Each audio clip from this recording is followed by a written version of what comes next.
Assalamualaikum warahmatullahi wabarakatuh. Kami dari kelompok 7 akan mempresentasikan hasil kerja kelompok kami dengan materi yang membahas tentang kesalahan ejaan, tanda baca, dan kesalahan penalaran. Sebelum itu, saya akan memperkenalkan anggota kelompok 7 yang terdiri dari saya, Nabila Islamiyah, sebagai moderator, Ania Satun Fadilah sebagai presentator pertama, Nurul Pratiwi sebagai presentator kedua, Andi Safwan Fauzan sebagai presentator ketiga, dan Muhammad Farhandi Saputra sebagai presentator keempat. Namun sebelum itu, kami berterima kasih kepada Dr. Insinyur Abdul Aziz MPD MT selaku dosen pengampu bahasa Indonesia. Selanjutnya saya persilakan kepada presentator pertama untuk memaparkan materi. Bahasa Indonesia yang baik adalah bahasa Indonesia yang sesuai dengan situasi dan kondisi pemakaiannya. Sedangkan bahasa Indonesia yang benar adalah bahasa Indonesia yang digunakan untuk kaidah kebahasaan yang berlaku. Namun demikian, dalam penggunaan bahasa Indonesia baik secara lisan maupun tertulis masih banyak lagi kesalahan yang sering kita jumpai. Hal inilah yang kemudian kita sebut dengan problematika kebahasaan Indonesia. Ejaan adalah seperangkat aturan tentang cara menuliskan bahasa dengan menggunakan huruf, kata, dan tanda baca sebagai sarananya. Ejaan yang berlaku saat ini disebut dengan ejaan yang disempurnakan atau lebih dikenal dengan EID. Sistem ejaan bahasa Indonesia: 1. Huruf dan namanya. 2. Penggunaan huruf dan vokal. 3. Penggunaan huruf dan konsonan. 4. Penggunaan huruf kapital. 5. Penggunaan huruf kecil. 6. Penggunaan huruf miring. 7. Penggunaan huruf tebal. 8. Penulisan kata dasar. 9. Penulisan kata berhimpun. 10. Penulisan kata gabungan. 11. Penulisan kata ulang. 12. Penulisan kata ganti. 13. Penulisan kata depan. 14. Penulisan kata sandang. 15. Penulisan singkatan kata. 16. Penulisan kata dasar. 17. Pemenggalan kata berhimbuhan. 18. Pemenggalan kata kompleks. Tanda baca. Tanda baca adalah tanda-tanda yang digunakan di dalam bahasa tulis agar kalimat-kalimat yang kita tulis dapat dipahami orang persis seperti apa yang kita maksudkan. Adapun tanda baca titik. Tanda baca titik banyak disalahkan penggunaan pada kondisi berikut. Yang pertama yaitu penggunaan setelah angka atau huruf pada sebuah daftar. Akan tetapi tidak digunakan pada angka atau huruf yang lebih dari satu, seperti pada contoh di bawah. Yang kedua yaitu penggunaan pada bilangan yang menyatakan ribuan atau kelipatan ribuan. Perlu diperhatikan bahwa penggunaan tanda titik pada kondisi ini berlaku hanya untuk menatakan jumlah seperti pada contoh di bawah.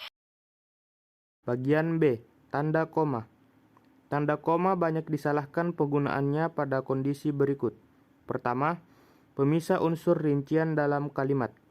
Pada rincian terakhir yang biasanya diikuti kata hubung, sebelumnya tetap diberi tanda koma. Contoh salah, aku hanya membawa buku, tas, dan pensil. Contoh benar, aku hanya membawa buku, tas, dan pensil. Kedua, pemisah antara anak kalimat yang mendahului induk kalimat. Hal ini tidak berlaku jika induk kalimat yang mendahului anak kalimat. Contoh salah, adik tidak mau sekolah lagi karena diejek oleh teman-temannya. Contoh benar, karena diejek oleh teman-temannya, adik tidak mau sekolah lagi. Bagian 3. Penggunaan mengikuti kata hubung. Tanda koma terletak sebelum kata hubung yang terletak di tengah kalimat dan setelah kata hubung yang terletak di akhir kalimat. Contoh salah, dia sangat pandai bergaul di luar tetapi sangat diam jika di dalam rumah. Contoh benar, dia sangat pandai bergaul di luar tetapi sangat diam jika di dalam rumah. Bagian C. Tanda titik 2.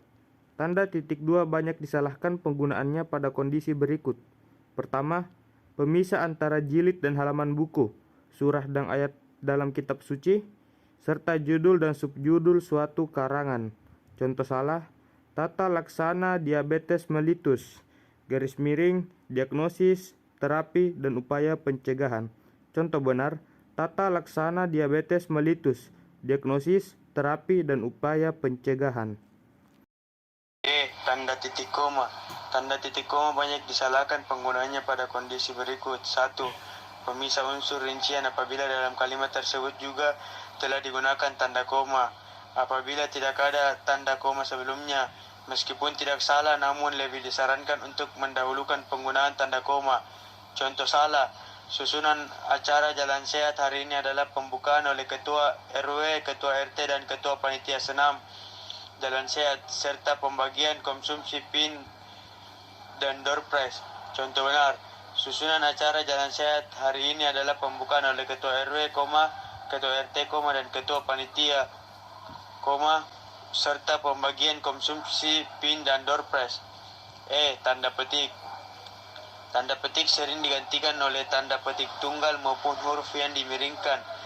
Tanda petik banyak disalahkan penggunaannya pada kondisi 1. Penggunaan untuk mengapit sebuah judul buku, film, lagu, dan lain-lain. Contoh salah, Budi tidak bisa tidur malam itu setelah ia membaca misteri pembunuhan di Usaha Tando. Contoh benar, Budi tidak bisa tidur malam itu setelah ia membaca misteri pembunuhan di Usaha Tando. 2. Penggunaan untuk mengapit istilah tertentu. Contoh salah, sel punca adalah sel yang masih memiliki titik potensi.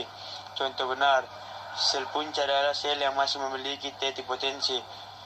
Kesalahan penalaran. Penalaran adalah suatu proses berpikir manusia untuk menghubung-hubungkan data atau fakta yang ada sehingga sampai pada suatu simpulan. Faktor-faktor dalam mengakibatkan kesalahan penalaran. 1. Kesalahan dalam menarik kesimpulan deduktif. 2. Kesalahan dalam membuat simpulan umum. 3. Kesalahan dalam menarik analogi. 4. Kesalahan dalam memberi argumentasi. Sekian dari saya kembalikan kepada moderator. Demikianlah hasil presentasi dari kelompok kami. Kurang lebihnya mohon dimaafkan. Wassalamualaikum warahmatullahi wabarakatuh.